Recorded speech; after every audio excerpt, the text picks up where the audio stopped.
Hello students, welcome to my YouTube channel Mathverse MBA MCA। देखिए, मैं आज आपके लिए लेके आई हूँ टू फेज सिंप्लेक्स मेथड का एग्जांपल। देखिए, टू फेज सिंप्लेक्स मेथड में हम अलग अलग दो फेजेस से एग्जांपल सॉल्व करते हैं। तो वो कौन से स्टेप्स होंगे, वो सबसे पहले मैं आपको स्टेप्स बताऊंगी और उसके बाद में फिर मैं आपको एक एग्जांपल सॉल्व करके यहाँ पे बताने वाली हूँ। तो ये स्टेप्स सॉल्व करने से पहले आप सबसे मेरी रिक्वेस्ट है, प्लीज़ मेरे चैनल को सब्सक्राइब ज़रूर कीजिए, लाइक कीजिए और ये जो मेरा वीडियो है इसको एंड तक ज़रूर देखिए। ठीक है, तो चलिए अपना आज का ये वीडियो स्टार्ट करते हैं। Two phase simplex method involves some artificial variable. The solution is obtain in two phases. ठीक है, यहाँ पे अलग अलग दो फेजेस होने वाले हैं। देखिए, फेज वन में हम क्या करने वाले हैं, construct an auxiliary LPP leading to a final simplex table containing a initial basic feasible solution to the original problem। ठीक है, तो यहाँ पे सबसे पहले हम क्या करेंगे, अपना जो ऑब्जेक्टिव फंक्शन रहेगा उसके बाद में हम क्या करेंगे, उसको ऑक्सिलरी LPP में कन्वर्ट करेंगे। ठीक है, तो देखिए यहाँ पे अलग अलग स्टेप्स रहेंगे फेज वन में।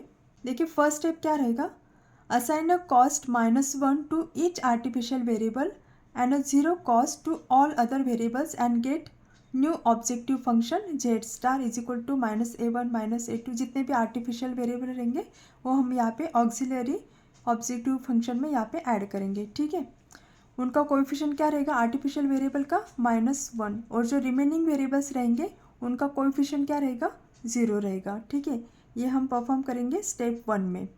स्टेप टू में देखिए, write down auxiliary LPP in which a new objective function is to be maximised. अपना जो ऑब्जेक्टिव फंक्शन रहेगा वो कौन सा रहेगा, मैक्सिमाइज्ड का रहेगा। ठीक है, स्टेप थ्री देखिए, solve auxiliary LPP by simplex method until either of the following three cases arises. अभी आपको क्या करना है, ये जो ऑक्सिलरी LPP हमने फॉर्म किया है उसको हमें सॉल्व करना है सिंप्लेक्स मेथड से। कब तक सॉल्व करेंगे, जब तक, देखिए यहाँ पे अलग अलग तीन केसेस है, तीन केसेस में से अगर आपको एक भी केस मिल जाएगा तो वहाँ तक आपको ये सिंप्लेक्स मेथड यूज़ करके उस पर्टिकुलर एग्जांपल को सॉल्व करते जाना है। तो अभी देखते हैं कि वो तीन अलग अलग केसेस कौन सी है।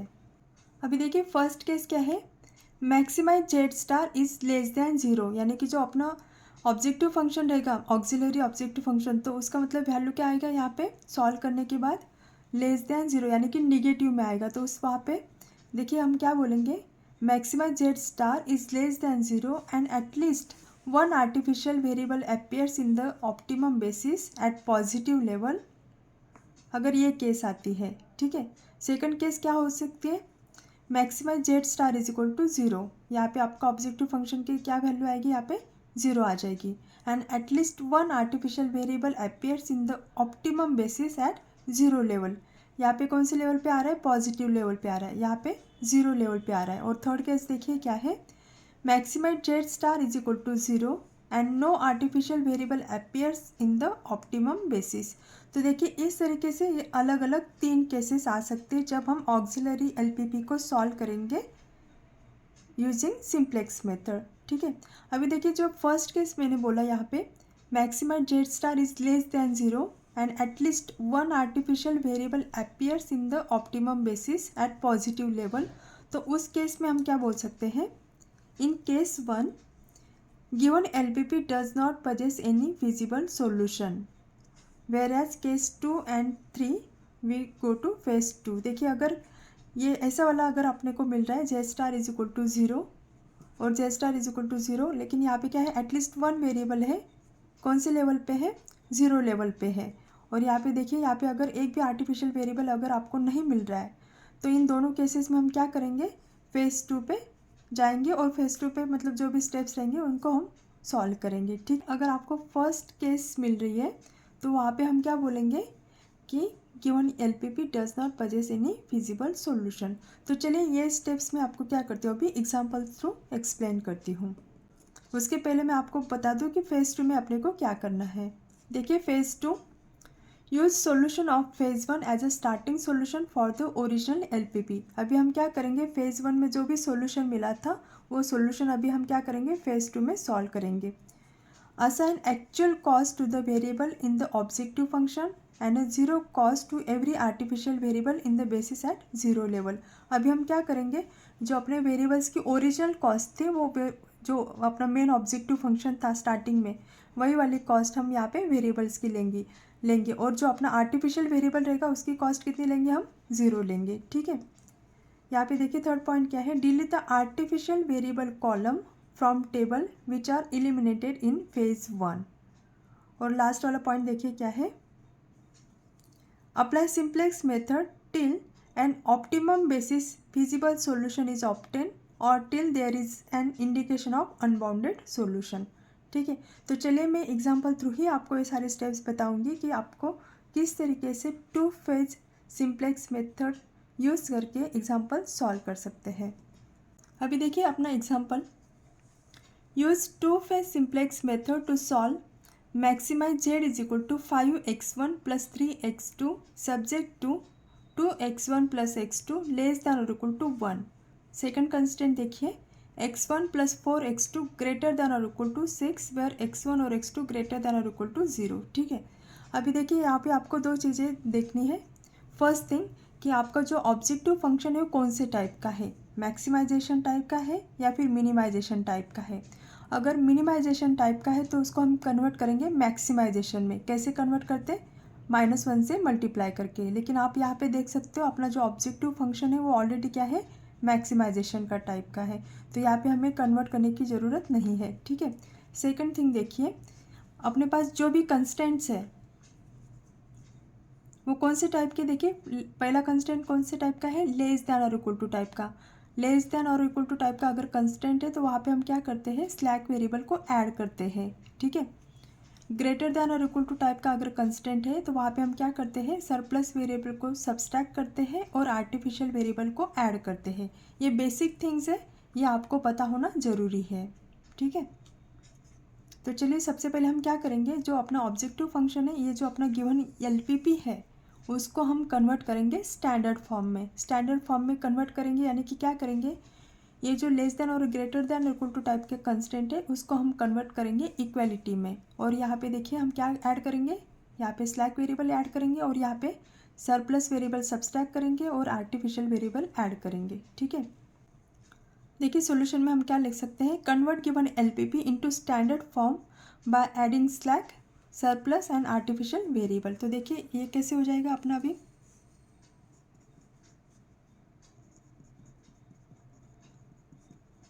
Maximise Z is equal to 5x1 plus 3x2 subject to, अभी देखिए कौन से टाइप का है, लेस दैन और इक्वल टू। यहाँ पे हम क्या करेंगे, सरप्लस वेरिएबल को ऐड करेंगे, तो ये 2x1 plus x2 plus s1 is equal to 1। Second constant कौन से टाइप का है, ग्रेटर दैन और इक्वल टू, तो कैसे लिखेंगे हम, x1 plus 4x2 minus s2 plus a1 is equal to 6। और यहाँ पे हम क्या लिखेंगे, x1 x2 s1 s2 a1 greater than और इक्वल टू 0। ठीक है, तो इस तरीके से हमने क्या किया, अपना जो ऑब्जेक्टिव फंक्शन था उसको हमने कन्वर्ट कर लिया स्टैंडर्ड फॉर्म में। ठीक है, अभी देखिए इस एग्जांपल को हम सॉल्व करेंगे इन फेज़ 1। फेज़ 1 में देखिए क्या था, हमें क्या लेना है, ऑक्सिलरी LPP लेनी है। राइट, तो ऑक्सिलरी LPP को हम दिखाएंगे यहाँ पे जेड स्टार। तो हम देखिए यहाँ पे कैसे लिखेंगे, max Z star is equal to, यहाँ पे सबसे पहले हम क्या कर लेते हैं, अपने जो स्लैक सरप्लस और आर्टिफिशियल वेरिएबल है वो यहाँ पे लिख के लेते हैं। Subject to 2x1 plus x2 plus s1 is equal to 1, x1 plus 4x2 minus s2 plus a1 is equal to 6। देखिए यहाँ पे क्या होता है, फेज़ 1 में ऑक्सिलरी फंक्शन में हम क्या करते हैं, जितने भी अपने पास दूसरे वेरिएबल्स है उसको हम 0 कोएफिशिएंट लेंगे और जो आर्टिफिशियल वेरिएबल रहेगा उसका कोएफिशिएंट हम क्या लेंगे, -1। तो देखिए ये कैसे हो जाएगा, देखिए यहाँ पे क्या कौन कौन से वेरिएबल है, x1 x2 s1 s2 और a1। ठीक है, यहाँ पे क्या होता है, मैक्सिमम जो ऑक्सिलरी फंक्शन लेंगे हम, वहाँ पे हम क्या करेंगे, जो वेरिएबल्स रहेंगे x1 x2, तो यहाँ पे देखिए ये ऐसे नहीं आएगा, ये कैसे लिखेंगे हम, 0x1 plus 0x2 plus 0s1 plus 0s2 minus a1। यानी कि देखिए जो ऑक्सिलरी फंक्शन रहेगा वहाँ पे हम जितने भी वेरिएबल्स हैं उनका कॉस्ट क्या लेंगे, कोएफिशिएंट क्या लेंगे, वहाँ पे 0 लेंगे, और जो आर्टिफिशियल वेरिएबल रहेगा उसका कॉस्ट क्या करेंगे हम, -1। ठीक है, तो इस तरीके से बन गया ये अपना ऑक्सिलरी फंक्शन, और ये हो गया अपने कंस्टेंट्स। ठीक है, अभी हम यहाँ पे क्या निकालेंगे, initial basic feasible solution is given by, अभी हम यहाँ पे क्या करेंगे, x1 is equal to x2 is equal to क्या पुट करेंगे, 0 पुट करेंगे। तो देखिए फर्स्ट कंस्टेंट में अपने को क्या मिल जाएगा, s1 इज इक्वल टू 1 मिलेगा, और सेकंड कंस्टेंट देखिए यहाँ पे क्या है, -s2 प्लस a1। तो ये s2 क्या है, निगेटिव है। ठीक है, और इस नेगेटिव साइन को हटाने के लिए ही यहाँ पे हमने क्या किया है, आर्टिफिशियल वेरिएबल को ऐड किया है, इसलिए हम s2 को ना लेते हुए किसको लेंगे, हम आर्टिफिशियल वेरिएबल को लेंगे। तो ये देखिए कैसे हो जाएगा, a1 इज इक्वल टू 6। तो ये मिल गया अपने को इनिशियल बेसिक फिजिबल सॉल्यूशन। अभी हम क्या करते हैं, यहाँ पे इनिशियल टेबल बना के लेते हैं। ठीक है, जहाँ पे हम ये ऑक्सिलरी फंक्शन यूज़ करने वाले हैं। ये हो जाएगा अपना इनिशियल टेबल। अभी देखिए जो अपना ऑक्सिलरी फंक्शन था उसमें x1 x2 s1 s2 की वैल्यू क्या है, 0 है, तो हम यहाँ पे क्या पुट करेंगे, 0, और a1 का कोएफिशिएंट क्या है, -1। अभी यहाँ पे देखिए अपना फर्स्ट कंस्टेंट क्या है, 2x1 plus x2 plus s1 is equal to 1। x1 का कोएफिशिएंट क्या है, 2, x2 का 1, s1 का 1, और xp की वैल्यू क्या है, 1। xp की वैल्यू है 1, x1 का कोएफिशिएंट क्या है, 2, x2 का क्या है, 1, s1 का क्या है, 1, s2 नहीं है तो 0, a1 भी नहीं है तो 0। सेकंड कंस्टेंट देखिए, x1 का कोएफिशिएंट क्या है, 1, x2 का 4, s2 का -1, a1 का 1, और xp की वैल्यू क्या है, 6। यहाँ पे क्या लिखेंगे हम, 6, x1 का लिखेंगे 1, x2 का क्या है, 4, s1 नहीं है तो 0, s2 है तो -1, a1 है तो 1 आएगा। ठीक है, और बेसिक वेरिएबल्स हम कौन से लेंगे, यहाँ पे देखिए जो अपने को इनिशियल बेसिक फिजिबल सॉल्यूशन में मिले हैं ना, s1 और a1, तो यहाँ पे हम क्या लेंगे, s1, और यहाँ पे क्या लेंगे, a1। s1 का कोएफिशिएंट देखिए क्या है, 0, a1 का कोएफिशिएंट देखिए क्या है, -1। तो देखिए इस तरीके से हमने बना लिया है अपना इनिशियल टेबल। अभी हमें क्या करना है, जेड की वैल्यू निकालनी है। तो जेड की वैल्यू कैसे निकालते हैं हम, इन दोनों का देखो 0 × 1, इन दोनों का मल्टीप्लिकेशन प्लस इन दोनों का मल्टीप्लिकेशन, तो देखिए कितना आ जाएगा ये, -6। नेक्स्ट देखिए इन दोनों का मल्टीप्लिकेशन प्लस इन दोनों का मल्टीप्लिकेशन, ये ऊपर 0 होने की वजह से पूरा मल्टीप्लिकेशन ऊपर का 0 ही हो जाएगा, 0 × 2 0, -1 × 1, तो ये कितना आ जाएगा, -1। ये कितना आएगा, -4, ये देखिए ऐसे, ये देखिए कितना आ जाएगा, 0, ये देखिए कितना आ जाएगा, 1, -1 × 1 कितना आ जाएगा, ये -1। तो उसके बाद में देखिए क्या निकालेंगे हम, जेड माइनस सी जे। जेड की वैल्यू ये है और सी जे की वैल्यू ऊपर है, -1 -0, तो ये कितना आ जाएगा, -1 -4 0 1, और ये यहाँ पे आ जाएगा 0। अभी देखिए ऑप्टिमलिटी की कंडीशन क्या होती है सिंप्लेक्स मेथड में, कि जेड जे माइनस सी जे की जितने भी वैल्यूज़ है वो क्या होनी चाहिए, ग्रेटर देन और इक्वल टू 0 होने चाहिए। लेकिन आप यहाँ पे देख सकते हो, यहाँ पे दो वैल्यूज़ क्या है, लेस देन और इक्वल टू 0 है, यानी कि हम ऑप्टिमलिटी की कंडीशन तक यहाँ पे नहीं पहुँचे हैं। ठीक है, तो यहाँ पे हमें क्या करना पड़ेगा, आगे प्रोसीड करना पड़ेगा। तो यहाँ पे हमें क्या फाइंड आउट करना है, अभी की रो और की कॉलम फाइंड आउट करना है। To select key column, select most negative values from Z J minus C J. अभी देखिए यहाँ पे दो नेगेटिव वैल्यूज है, -1 और -4, तो मोस्ट नेगेटिव कौन सा है, -4। तो अभी हम क्या करेंगे, x2 को यहाँ पे सिलेक्ट करेंगे।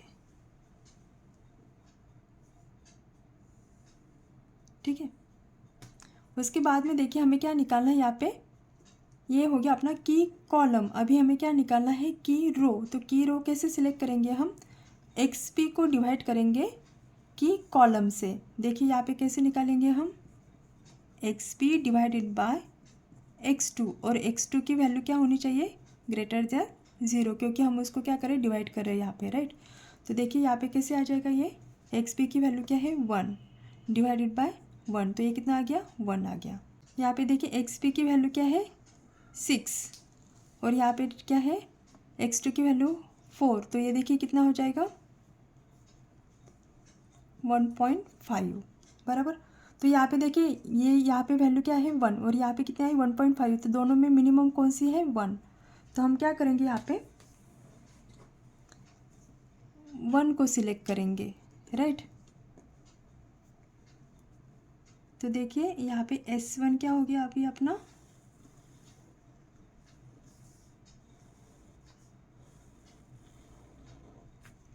X2 हो गया अपना एंटरिंग वेरिएबल, और S1 क्या हो गया लिविंग वेरिएबल, ठीक है। और 1 क्या है यहाँ पे की एलिमेंट। की एलिमेंट हम किसको बोलेंगे, की रो और की कॉलम का जो इंटरसेक्शन पॉइंट रहेगा उसको बोलते हैं हम की एलिमेंट, ठीक है। तो अभी यहाँ पे देखिए S1 क्या है लिविंग है, और उसकी जगह पे कौन आएगा, अभी X2 आएगा, बराबर। अभी आप यहाँ पे देख सकते हो, देखिए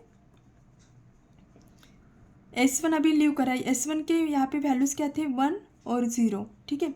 अभी S1 की जगह पे कौन आ रहा है, X2 आ रहा है। तो यहाँ पे X2 की जो वैल्यूज़ है देखिए यहाँ पे 1 है, यहाँ पे जो वैल्यूज़ आएंगे 1 और 4 की जगह पे, यहाँ पे नई वाले वैल्यूज़ कौन से आने चाहिए, ये जो वैल्यूज़ है 1 और 0 S1 के, उस तरीके से यहाँ पे हमें वैल्यूज़ लाने हैं। आप यहाँ पे देख सकते हो S1 के वैल्यूज़ क्या है 1 और 0। अभी देखिए यहाँ पे भी हमें क्या लाना है 1 और 0। यहाँ पे देखिए ऑलरेडी 1 है, और यहाँ पे क्या है 4 है, तो 4 की जगह पे हमें क्या लाना है 0 लाना है, राइट। तो जब हम नया टेबल बनाएंगे अभी, तो यहाँ पे सपोज हम इसको अगर बोलते हैं R1 और इसको अगर बोलते हैं R2, ठीक है। जो नया वाला टेबल बनाएंगे तो इस रो को हम दिखाएंगे R1 डैश, और सेकंड रो को बताएंगे हम R2 डैश, ठीक है। तो R1 डैश की वैल्यूज़ हमें एज इट इज़ ही लिखना है, क्योंकि यहाँ पे ऑलरेडी 1 है, राइट। जो इंटरसेक्शन पॉइंट रहता है उसको हमें 1 बनाना पड़ता है, तो ऑलरेडी यहाँ पे 1 है, तो इस रो में कोई भी चेंजेस नहीं होंगे, ये वैल्यूज़ हमें एज इट इज़ लिखने हैं R1 डैश में। R2 डैश के नए वाले वैल्यूज़ हम कैसे निकाल सकते हैं, R2 देखिए कौन सा ऑपरेशन परफॉर्म करूँगी मैं R2 डैश के लिए, R2 dash is equal to R2 minus 4 into R1 dash. आ गया समझ में। यहाँ पे आ जाएगा X2, और यहाँ पे आ जाएगा अपना ये A1। X2 का देखिए कोएफिशिएंट क्या है 0, A1 का क्या है -1। अभी मैंने बोला आपको कि यहाँ पे इंटरसेक्शन जो पॉइंट है 1 की एलिमेंट 1, उसको हमें 1 बनाना पड़ता है, लेकिन यहाँ पे ऑलरेडी 1 होने की वजह से हम ये वैल्यूज़ एज इट इज़ लिखेंगे। तो देखिए यहाँ पे कौन सी वैल्यूज़ आ जाएंगे अभी 1 2 1 1 0 0, ठीक है। अभी देखिए ये कौन सा हो गया अपना R1 डैश। अभी हम यहाँ पे निकालेंगे R2 डैश। R2 डैश कैसे निकालेंगे हम, R1 डैश का यूज़ करके R2 minus 4 into R1 dash, क्योंकि देखिए अगर हम इसको 4 से मल्टीप्लाई करते तो यहाँ पे कितना आ जाएगा 4 आ जाएगा, राइट। तो R2 माइनस R1 डैश अगर करते तो यहाँ पे हमें क्या मिल जाएगा 0 मिल जाएगा, बराबर। इसको अगर 4 से मल्टीप्लाई किया तो यहाँ पे 4, तो ये रो माइनस ये वाला रो, तो यहाँ पे क्या वैल्यू मिल जाएगी अपने को 0। देखिए R2 minus 4 R1 dash.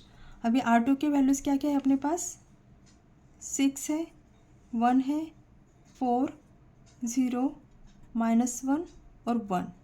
R1 dash के देखिए वैल्यूज़ क्या क्या है अपने पास, यही वाली वैल्यूज़ ओरिजिनल है, तो इसको हमें क्या करना है 4 से मल्टीप्लाई करना है। तो देखिए यहाँ पे हमें माइनस करना है, तो ये कितना हो जाएगा 4, ये कितना आ जाएगा 8 4 4 0 0। यहाँ पे हमें क्या करना है सब्सट्रैक्शन करना है, तो 6 - 4 की देखिए कितना हो गया, यहाँ पे 2 हो गया, यहाँ पे कितना हो गया -7 हो गया, 4 - 4 0, ये कितना हो गया -4, ये कितना आ गया -1, और ये कितना आ गया 1। तो देखिए इस तरीके से नए वाले वैल्यूज़ मिल गए अपने को R2 डैश के। तो ये वैल्यूज़ हम क्या करते हैं अभी अपने टेबल पे फिल करके लेते हैं। तो देखिए यहाँ पे कितना आ जाएगा, ये 2 -7 0 -4 -1 और 1। अभी हमें क्या निकालना है, जेड जे की वैल्यू निकालनी है। तो देखिए जेड जे की वैल्यू कैसे निकालते हैं, 0 × 1 प्लस -1 × 2। तो ये 0 हो जाएगा और यहाँ पे कितना आ जाएगा, ये -2 आ जाएगा। इन दोनों का मल्टीप्लिकेशन 0, इन दोनों का मल्टीप्लिकेशन कितना आएगा यहाँ पे 7।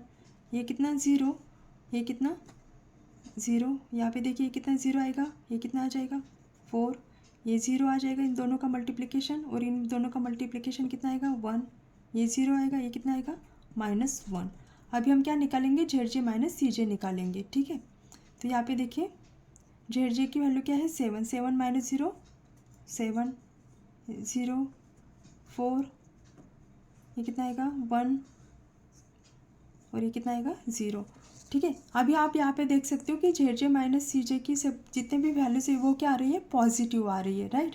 तो जेड ऑप्टिमैलिटी की कंडीशन क्या होती है अपनी, कि Z J minus C j all should be greater than और इक्वल टू 0। तो यहाँ पे देखिए कौन सी कंडीशन फुलफिल हो रही है, और यहाँ पे देखिए यहाँ पे आर्टिफिशियल वेरिएबल जो है वो रिमूव नहीं हुआ है। यहाँ पे आर्टिफिशियल वेरिएबल है और उसकी वैल्यू क्या है 2 है, यानी कि पॉजिटिव वैल्यू है, राइट। आर्टिफिशियल अपना जो ये बेसिस है टेबल है, वहाँ पे आप देख सकते हो कि आर्टिफिशियल वेरिएबल एलिमिनेट नहीं हुआ है, वो एज इट इज़ है और उसकी वैल्यू क्या है यहाँ पे पॉजिटिव आ रही है। और यहाँ पे सेकंड थिंग क्या हो रही है कि जेड जे माइनस सी जे की जितने भी वैल्यूज है वो क्या आ रहे हैं, पॉजिटिव आ रहे हैं, यानी कि ग्रेटर दैन 0 आ रहे हैं, राइट। तो देखिए यहाँ पे हम क्या बोल सकते हैं, सिंस ऑल जेड जे माइनस सी जे ग्रेटर दैन और equal to 0 and optimum feasible solution to the auxiliary LPP is obtain. ठीक है, but as maximum Z star is less than 0। यहाँ पे आप देख सकते हो जेड जे की वैल्यू कितनी आ रही है, ये देखिए 0 × 1 प्लस -1 × 2, यानी कि जेड जे की वैल्यू कितनी आ रही है -2, निगेटिव आ रही है।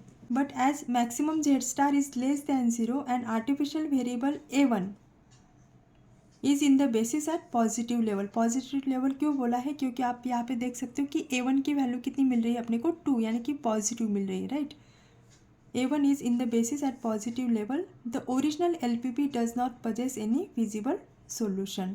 आगे समझ में, यहाँ पे कौन सी कंडीशन अपनी फुलफिल हो रही है, फर्स्ट कंडीशन फुलफिल हो रही है। ये देखिए जब हमने 3 अलग अलग केसेस देखे थे फेज़ 1 में, तो अपना ये जो फर्स्ट केस थी, maximum Z star is less than 0 and at least 1 artificial variable appears in the optimum basic at positive level, the given LPP does not possess any feasible solution. इसलिए हमने यहाँ पे इस एग्जांपल में क्या लिखा, जेड जे की वैल्यू मिल रही है अपने को निगेटिव, यानी कि लेस दैन 0, और यहाँ पे सभी वैल्यूज़ मिल रहे अपने को पॉजिटिव। आर्टिफिशियल वेरिएबल है वो पॉजिटिव लेवल पे यहाँ पे, इसलिए हम यहाँ पे बोला कि original LPP does not possess any feasible solution. आ गया समझ में। तो देखिए इस तरीके से ये एग्जांपल हमने सॉल्व किया है यूजिंग 2-phase सिंप्लेक्स मेथड से। आई होप कि आपको एग्जांपल समझ में आया होगा। फिर भी अगर आपको कहीं पे भी डिफ़िकल्टी आ रही है तो आप मुझे कमेंट बॉक्स में ज़रूर लिखिए। और अगर आपको मेरा ये वीडियो पसंद आया है तो मेरे चैनल को सब्सक्राइब ज़रूर कीजिए। Thank you.